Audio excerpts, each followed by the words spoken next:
Hello friends, मेरा नाम है दिनेश पवार और मैं आपका स्वागत करता हूं आपके अपने एग्रीकल्चर चैनल में जिसका नाम है पवार एग्री हब। दोस्तों, कृषि पर्यवेक्षक का एग्ज़ाम जो है वो अब थोड़ा आगे खिसक चुका है, ये सभी स्टूडेंट्स जानते हैं और हो सकता है कि फॉर्म्स जो है वो वापस रीओपन हो जाए। तो इसीलिए उन बच्चों के लिए ये बहुत अच्छा टाइम हमें मिल चुका है जो कि अभी तक अपनी तैयारी स्टार्ट नहीं करे हैं या फिर जिनकी तैयारी अभी कमज़ोर है वो बहुत अच्छे से अपनी तैयारी इसके अंदर कर सकते हैं। तो आज हम ये वीडियो जो लेकर आए हैं उसके अंदर हम बात करेंगे कि आपको अपनी तैयारी करने के लिए क्या चीज़ चाहिए, मतलब आपको जो सिलेबस है वो सिलेबस क्या पढ़ना है। ठीक है, तो ये जो हमारा पूरा वीडियो है ये हमने कुछ पार्ट्स के अंदर बनाया है। जो टोटल पार्ट्स है वो अपने 5 पार्ट होंगे। उसके अंदर पहला पार्ट जो है वो आज हम डिस्कस कर रहे हैं, जिसके अंदर हम एग्रोनॉमी के अंदर आने वाले क्वेश्चंस के बारे में बात करेंगे। जैसा कि सभी फ्रेंड्स जानते हैं कि इस एग्ज़ाम के अंदर हमारे जो अलग अलग सब्जेक्ट आते हैं वो टोटल 3 सब्जेक्ट हैं। पहला जो सब्जेक्ट है वो है एग्रीकल्चर, दूसरा है इसके अंदर हिंदी और तीसरा है राजस्थान जीके। सबसे ज़्यादा वेटेज जो है वो एग्रीकल्चर को दिया गया है और सबसे ज़्यादा इम्पॉर्टेंट भी एग्रीकल्चर है, क्योंकि आप जितने ज़्यादा क्वेश्चंस इसके अंदर सही करेंगे उसी से आपके सिलेक्शन के चांसेस है वो बढ़ जाएंगे। तो बात करें अगर हम एग्रीकल्चर की तो टोटली इसके अंदर 3 अलग अलग पार्ट्स आएंगे। एक है एग्रोनॉमी, एक है हॉर्टिकल्चर और तीसरा है एनिमल हस्बेंड्री। ओके, इसके अंदर एग्रोनॉमी का सिलेबस हम आज यहाँ डिस्कस कर रहे हैं। तो आप स्क्रीन पर देख सकते हैं कि ये जो आपका भाग है एग्रोनॉमी या शस्य विज्ञान, इससे टोटल आपके 20 क्वेश्चन आने हैं। ओके, तो 20 क्वेश्चन जो हैं वो आपके इसमें से आएंगे टोटल 60 क्वेश्चन में से। और अगर बात करें कि ये कितने मार्क्स का होगा तो ये 60 मार्क्स का होगा, मतलब हर एक क्वेश्चन 3 नंबर का रहेगा।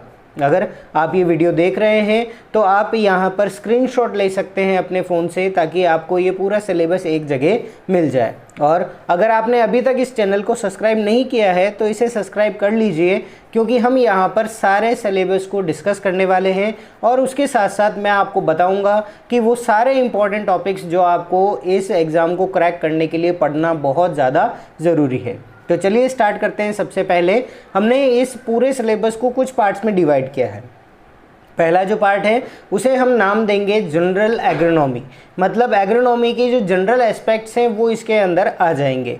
राजस्थान के परिप्रेक्ष्य में बात करें तो सबसे इम्पोर्टेंट है राजस्थान की भौगोलिक स्थिति, मतलब राजस्थान कहाँ पर स्थित है, यहाँ की जलवायु कैसी है और यहाँ पर क्या चीज़ें ऐसी है जो हमें मुख्य बाधाएं जो है वो बनती है।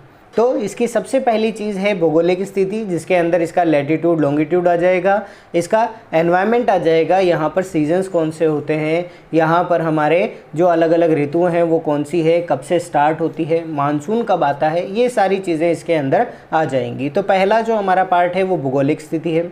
अगर आप चाहें तो यहाँ पर आप एक पेपर और पेन लेकर ज़रूर बैठिएगा और जो भी मैं आपको इम्पोर्टेंट बता जा रहा हूँ वो आप क्या करें, अपने कॉपी में नोट डाउन ज़रूर कर लीजिए कि आपको क्या क्या चीज़ें इसके अंदर पढ़नी है। ठीक है, तो भौगोलिक स्थिति की हम बात कर चुके हैं।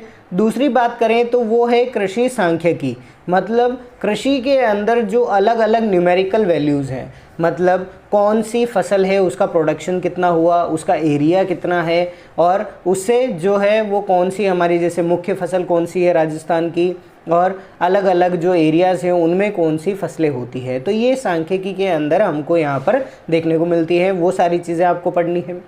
नेक्स्ट बात करें तो राज्य में कृषि और उद्यानिकी और पशुधन के परिदृश्य और महत्व, मतलब आपको यहाँ पर पशुधन के बारे में भी पढ़ना होगा कि कितने ज़्यादा जो हैं वो एनिमल्स हैं, काऊ कौन सी ब्रीड है वो हमें सबसे ज़्यादा देखने को मिलती है, बफेलो की कौन सी ब्रीड्स हैं और कितनी नंबर्स के अंदर है। जो हमारी गणना होती है हर 7 साल में होती है पशुधन की गणना, तो वो पशुधन गणना जो है उसके अंदर कितने नंबर जो हैं वो आए हैं, ये सारी चीज़ें आपको यहाँ पर पढ़नी है।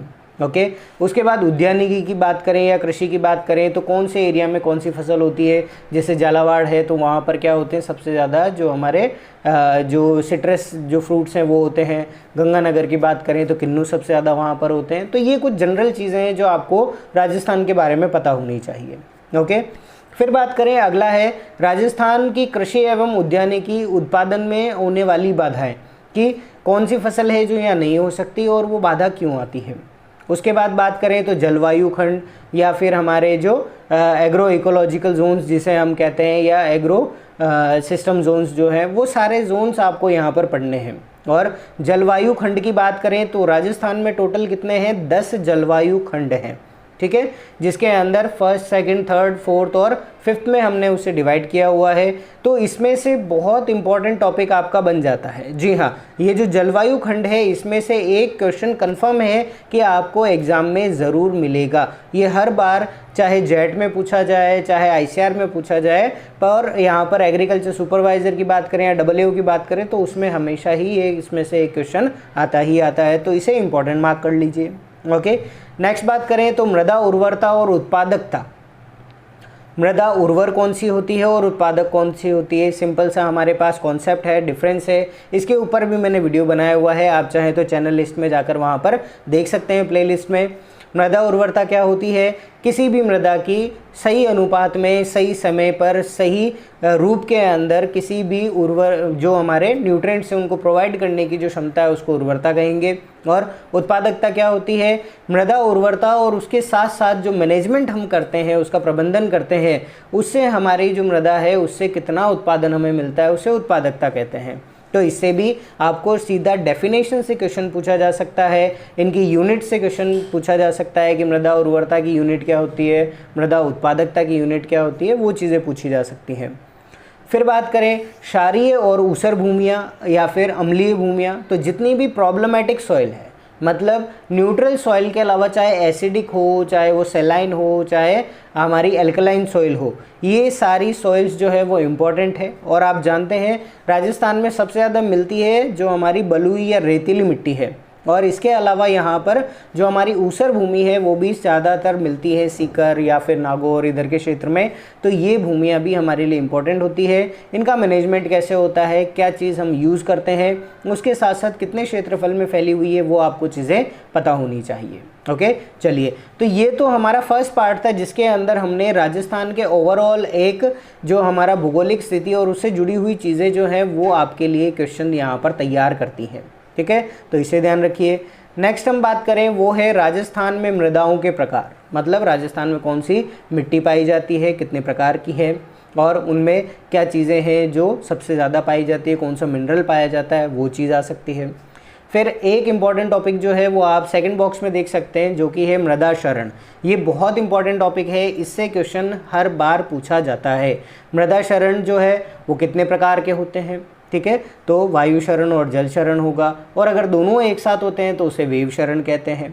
और मृदा क्षरण के अंदर किस तरह से हम उसका संरक्षण कर सकते हैं वो भी इम्पोर्टेंट पूछा जाता है, मतलब एग्रोनॉमिक प्रैक्टिस और इंजीनियरिंग प्रैक्टिस, ये दोनों चीज़ें वहाँ पर पूछी जाती हैं। एग्रोनॉमिक प्रैक्टिस में कंटूर फार्मिंग है वो इम्पॉर्टेंट है। इसके अलावा अगर एग्रोनॉमिक से अलग बात करें तो आपकी जो बेंच टेरेसेज या कंटूर ट्रेंचेस जो हैं ये सारी कहाँ पर यूज़ होती है, कितने स्लोप, कितनी ढलान पर यूज़ होती है, इसमें से क्वेश्चन पूछ सकते हैं।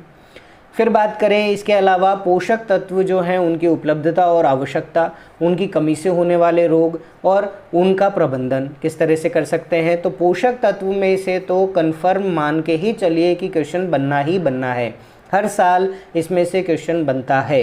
तो आप सभी पोषक तत्वों को अच्छे से पढ़ें कि वो कहाँ से मिलते हैं, किस रूप में मिलते हैं, उनकी आवश्यकता पौधे को क्यों होती है, उनका कार्य क्या होता है, और अगर उनकी कमी हो गई या अधिकता हो गई तो उससे पौधे पर क्या प्रभाव पड़ता है। इनमें से क्वेश्चन ज़रूर आने वाला है।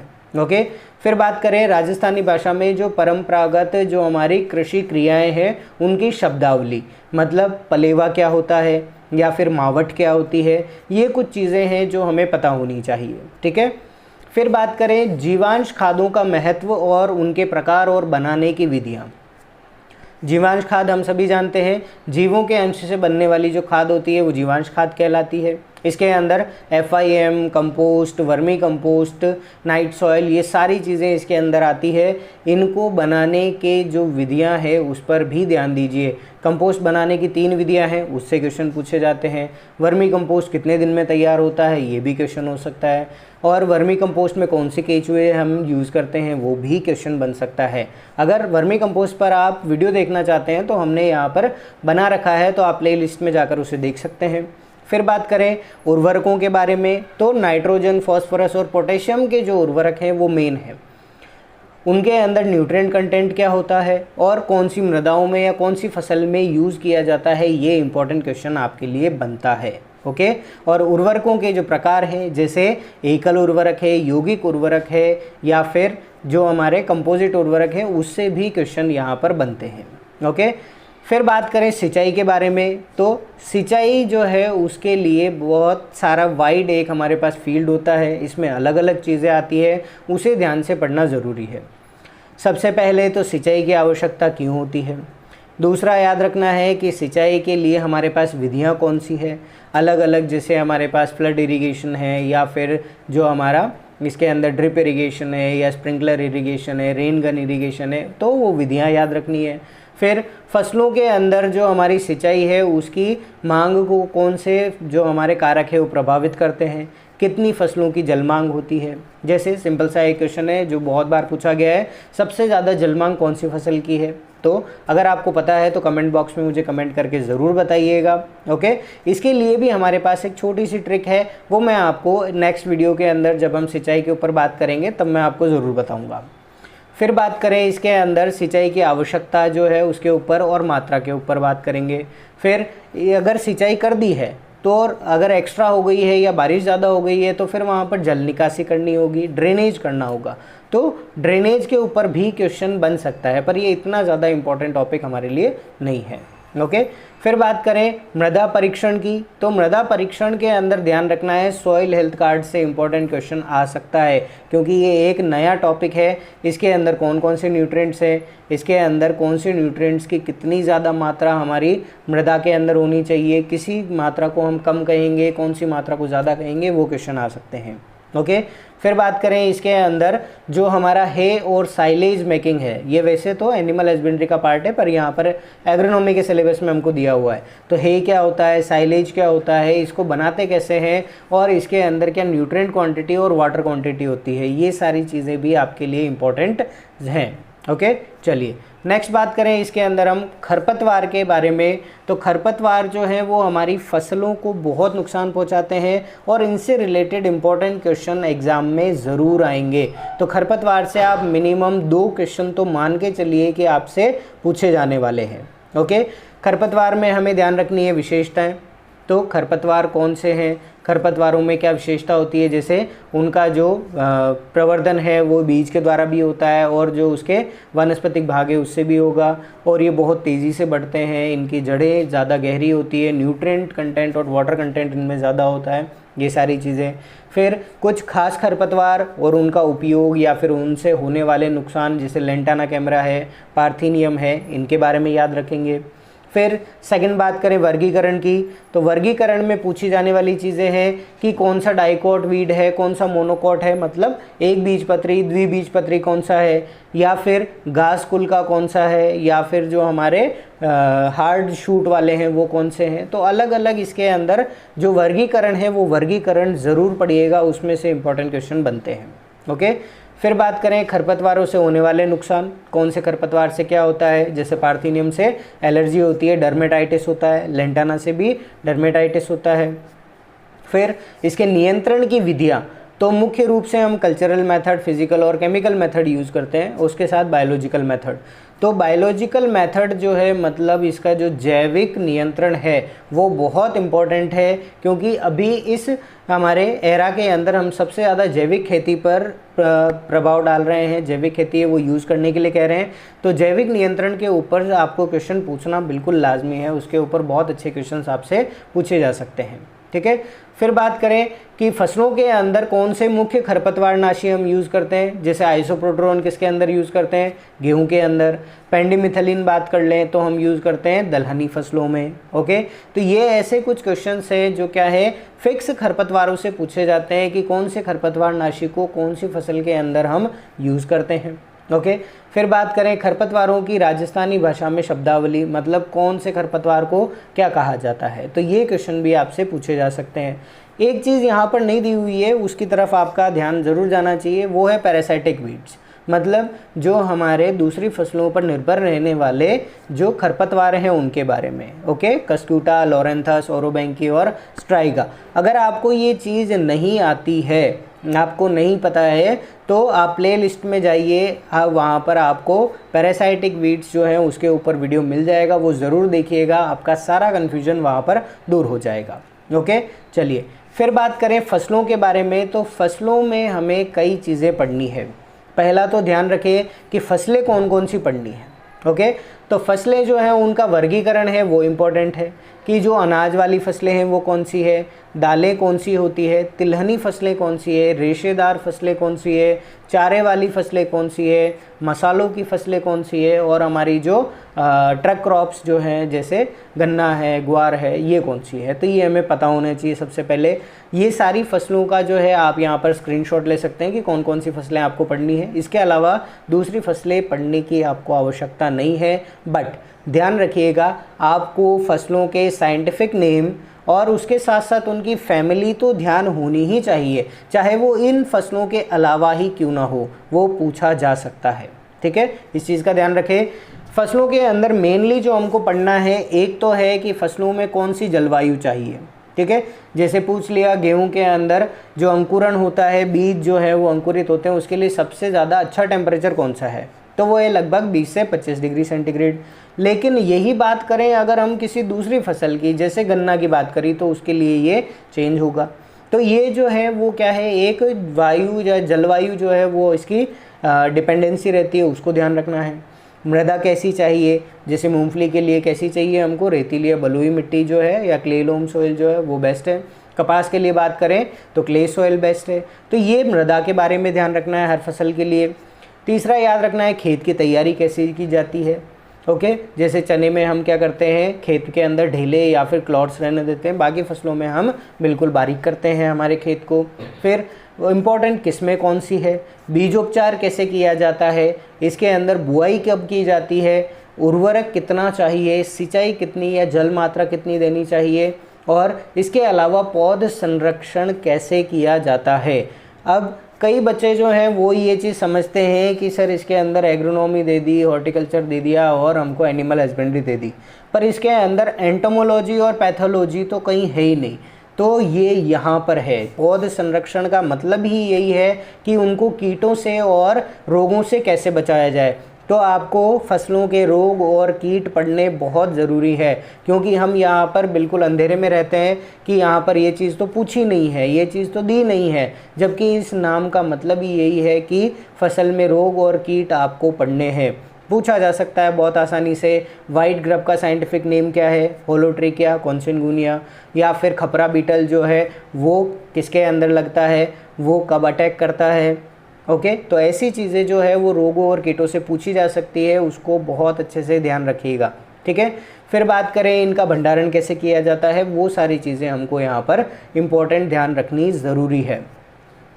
फिर बात कर लें कि नेक्स्ट हमारा जो टॉपिक है वो है उत्तम बीज, या फिर सिर्फ हम दे सकते हैं बीज के बारे में। ओके, तो ध्यान रखना है कि बीज और अनाज, इन दोनों के बीच में क्या डिफरेंस होता है। ठीक है, अनाज जो है उसको खाने के लिए यूज़ लेते हैं, बीज जो है उसको बुआई के लिए यूज़ करते हैं।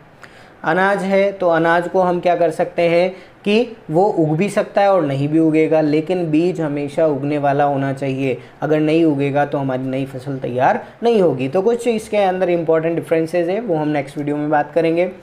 उत्तम बीज के क्या गुण होते हैं, अंकुरण प्रतिशत क्या होता है, शुद्धता प्रतिशत क्या होता है, डोकेज क्या होता है, और इसके अलावा अलग अलग प्रकार के जो बीज हैं, जैसे मूल केंद्रक बीज, प्रजनक बीज, आधार बीज और प्रमाणित बीज। ठीक है, इसके बारे में जानकारी होनी चाहिए। अगर आपको ये चीज़ नहीं पता है तो हमने इस पर भी वीडियो बना रखा है, आप चैनल लिस्ट में जाकर देख सकते हैं। उसके अंदर हमने बहुत अच्छे समझाया हुआ है कि केंद्रक बीज कैसा होता है, प्रजनक बीज उसका टैग कैसा होता है, बाकायदा पिक्चर्स के साथ समझाया हुआ है। वहाँ पर आप अपना कन्फ्यूजन बिल्कुल अच्छे से क्लियर कर सकते हैं। ओके, चलिए नेक्स्ट और लास्ट बात कर लें, वो है हमारे टॉपिक शुष्क खेती या ड्राई फार्मिंग से। ठीक है, जैसा कि आप जानते हैं राजस्थान में जो बारिश है वो बहुत कम होती है। यहाँ की जो औसत वर्षा है वो लगभग कितनी होती है, 757 मिलीमीटर है, जबकि भारत की बात करें तो वो कितनी है, 1200 मिलीमीटर। तो ये जो डिफरेंस है ये हमें बताता है कि राजस्थान में शुष्क खेती की बहुत ज़्यादा आवश्यकता है। ठीक है, तो शुष्क खेती क्या होती है, इसके प्रकार कौन कौन से हैं। ठीक है, इसके अलावा यहाँ पर हम किस तरह से शुष्क खेती के अंदर मैनेजमेंट कर सकते हैं। ठीक है, वो चीज़ आगे दी हुई है। वो क्या है हमारी, एक तो मिश्रित फसलें उगाना, एक फसल जिसमें ज़्यादा पानी चाहिए, एक जिसमें कम चाहिए। तो अगर एक फसल फेल हो गई तो भी दूसरी हम वहाँ पर सेव कर सकते हैं। ठीक है, उसके बाद फसल चक्र अपनाना, एक बार ज़्यादा पानी वाली जो फसलें हैं उनको ले लिया, एक बार कम आवश्यकता वाली फसलों को लिया, वो चीज़ है। तो इसके सिद्धांत है, इसके उदाहरण है, वो चीज़ ध्यान रखनी है। एक यहाँ पर दिया हुआ नहीं है पर फिर भी आपका ध्यान ज़रूर होना चाहिए, वो है एंटी ट्रांसपेरेंट्स। ठीक है, जो वाष्पोत्सर्जन को कम करने वाले जो केमिकल्स हैं उनके बारे में जानकारी होना बहुत ज़रूरी है, क्योंकि उससे क्वेश्चन पूछे जाते हैं। कौन सा ऐसा एंटी ट्रांसपेरेंट है जो पत्तियों पर परत बनाता है, कौन सा एंटी ट्रांसपेरेंट है जो स्टोमेटा क्लोज करता है या वृद्धि को रोकता है। ऐसे क्वेश्चंस आपसे पूछे जाते हैं, इसीलिए इसका ध्यान ज़रूर रखें। ओके, फिर बात करें, एक आपको इम्पॉर्टेंट टॉपिक दिया हुआ है यहाँ पर, कृषि विभाग की महत्वपूर्ण योजनाओं की जानकारी। मतलब कृषि विभाग से होने वाली जितनी भी योजनाएं, जैसे हमारी पाइपलाइन सिंचाई योजना है या फिर फार्म पॉन्ड योजना है या फिर जो कृषि यंत्र वाली योजना है, ये चीज़ हमें पता होनी चाहिए। ठीक है, आपसे पूछ सकते हैं कृषि यंत्र कौन कौन से हैं, टिलेज के बारे में पूछ सकते हैं, वो सारी चीज़ें यहाँ से आती है, उनके यूज़ से आती है। और अगर आपको इसके लिए कोई किताब नहीं मिल रही है तो आप आपके जो डिपार्टमेंट ऑफ एग्रीकल्चर राजस्थान की वेबसाइट है वहाँ पर जा सकते हैं। वहाँ पर आपको सारी गाइडलाइंस मिल जाएगी, वहाँ पर आपको सारे फॉर्मेट्स मिल जाएंगे कि फार्म पॉन्ड जो है उस पर कितना अनुदान दिया जाता है, किसको जो है वो अप्लाई कर सकते हैं, फार्म पॉन्ड का साइज़ क्या होता है, पाइपलाइन की लंबाई कितनी होती है, ये सारी चीज़ें वहाँ पर पूछी जाती हैं। ओके, चलिए फिर लास्ट है अनाज और बीज का भंडारण। अनाज और बीज के भंडारण में चीज़ आती है हमारे पास सबसे इम्पोर्टेंट, वो है सीड डोरमेंसी। ठीक है, भंडारण किस तरह से करना चाहिए, कितना मॉइस्चर होना चाहिए, इसके अलावा किस तरह से डोरमेंसी होती है, किस तरह से सीड डोरमेंसी या बीज सुषुप्तावस्था को हम तोड़ सकते हैं, वो सारी चीज़ें इसके अंदर आती हैं। ठीक है, अगर आप इसको पूरे सिलेबस को वापस से देखना चाहते हैं तो एक बार फिर से देख लीजिए, यहाँ पर ही पूरी स्क्रीन पर आपके सामने है। ये लगने में तो छोटा टॉपिक है, ठीक है, लगने में तो बहुत कम है कि हाँ ये लगभग 15-20 लाइनों में ख़त्म हो गया, पर ये बहुत लंबा चौड़ा हमारे पास क्या है पूरा सिलेबस है। और जब तक हम इसे अच्छे से कवर नहीं करेंगे, एग्रोनॉमी से आने वाले क्वेश्चंस हम कहीं ना कहीं मिस कर देंगे। ठीक है, तो आपको आज मैंने जो है वो सारे इंपॉर्टेंट टॉपिक्स बताए हैं कि कौन कौन से टॉपिक्स हमें ज़्यादा पढ़ने हैं और कौन से टॉपिक से सबसे ज़्यादा क्वेश्चंस पूछे जाते हैं। अगर आपको फिर भी इसमें कोई डाउट है, आप चाहते हैं कि इस पर हम टॉपिक वाइज वीडियोस बनाएं, आपके डाउट्स क्लियर करें, तो मुझे कमेंट बॉक्स में कमेंट करके ज़रूर बताइएगा। मैं कोशिश करूँगा कि आपके जो डाउट्स हैं उनको मैं बहुत अच्छे से वीडियो के माध्यम से आपके डाउट्स क्लियर कर सकूँ। ठीक है, अगर आपको ये वीडियो अच्छा लगा है तो प्लीज़ इसे लाइक ज़रूर कर दीजिए और चैनल को अभी तक सब्सक्राइब नहीं किया है तो इसे सब्सक्राइब करना ना भूलें। अपने फ्रेंड्स के साथ और फैमिली के साथ शेयर ज़रूर करें ताकि उनकी तैयारी में भी हेल्प हो सके। ओके, और कमेंट बॉक्स में मुझे कमेंट करके अपने डाउट्स और क्वेरीज ज़रूर पूछ लें। Thank you.